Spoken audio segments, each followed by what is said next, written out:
Welcome to the campus of Roskilde University. I'm Mette Apollo Rasmussen, Head of Studies for Business Administration and Leadership. Today I have invited one of our students to talk about how you can think about preparing for the choice of your education. I'm Devan La Tray. I'm a third semester student here on my master's degree. I started for my master's and I'm from the United States, so I'm an international student, and I'll give you a few of my perspectives and experiences from my time here. Making a choice for your education and the program where you want to spend the next years is an important issue. And I would like to ask you, Devan, how did you actually make that choice? What did you consider before signing up for Roskilde University and the business program? So one of the factors that was the most influential, of course there's hundreds that go into everyone's choices that vary, but for Roskilde, what really changed my mind is that I had knowledge from talking with previous students that with the project-based learning, you can really steer any of these master's programs into exactly what your interests are.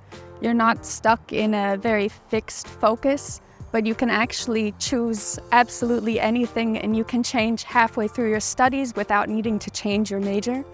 And that's something you can't really understand fully from the website or just reading through a few documents, but you can pick absolutely whatever very niche or very broad interest that you want to follow for your life.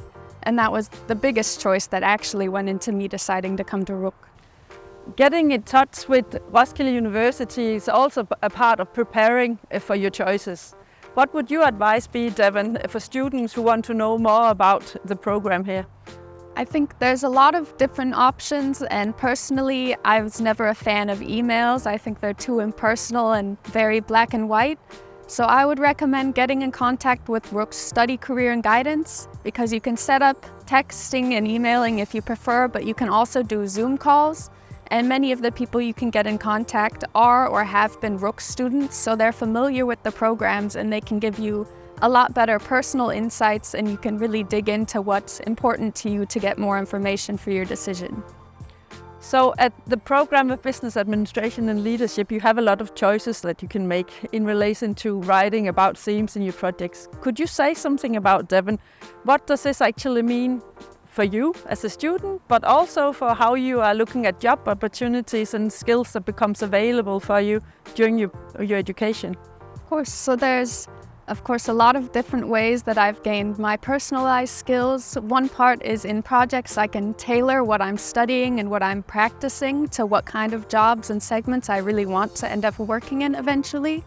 But the biggest skill that I've found I've gained is from oral examinations. I've gotten very comfortable in talking in front of others, which I wasn't before, and very confident in that I know what I know and I'm comfortable presenting it, which is ultimately something I'll have to do someday in a department meeting or even in interviews.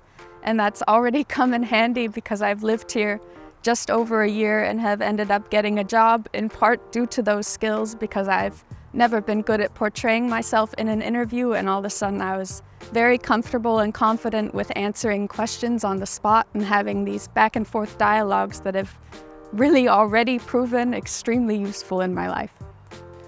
At the program of Business Administration and Leadership, we have a close collaboration with businesses in the surrounding society.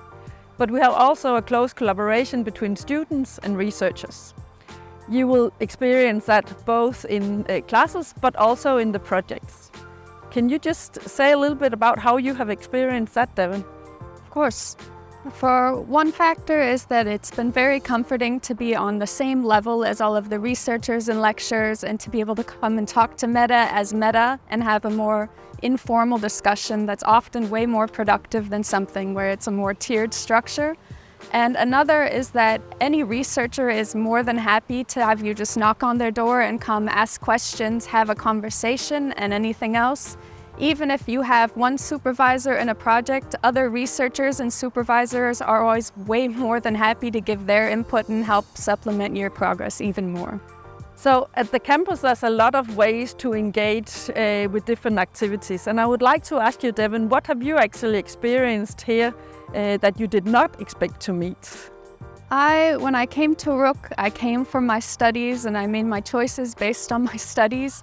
but what I didn't expect is that there's a really welcoming social life, and it can feel shut off from the outside if you're not aware, but there are so many clubs and organizations that, similar to the openness of researchers, if you go and knock on any door, people are more than happy for you to be involved in any capacity you want. I showed up to a club that I was interested in, the Queer Culture Club, and within 3 months I was on the board and helping progress their happenings and make events and welcome new communities. So it's been extremely nice and so welcoming as an international student with not many contacts in Denmark to find these communities and social circles that are more than happy for you to just become a friend or to join something more in building what they are. Thank you for spending some time listening to what we have tried to explain about the program here. We are hoping that this has given you the information that you need, but in case not, please do not hesitate to get in touch with either our study and career guidance or me as your head of studies. We hope to see you soon. I hope to see you soon on campus, and if you run into me, don't hesitate to stop me and ask for a cup of coffee to learn anything more.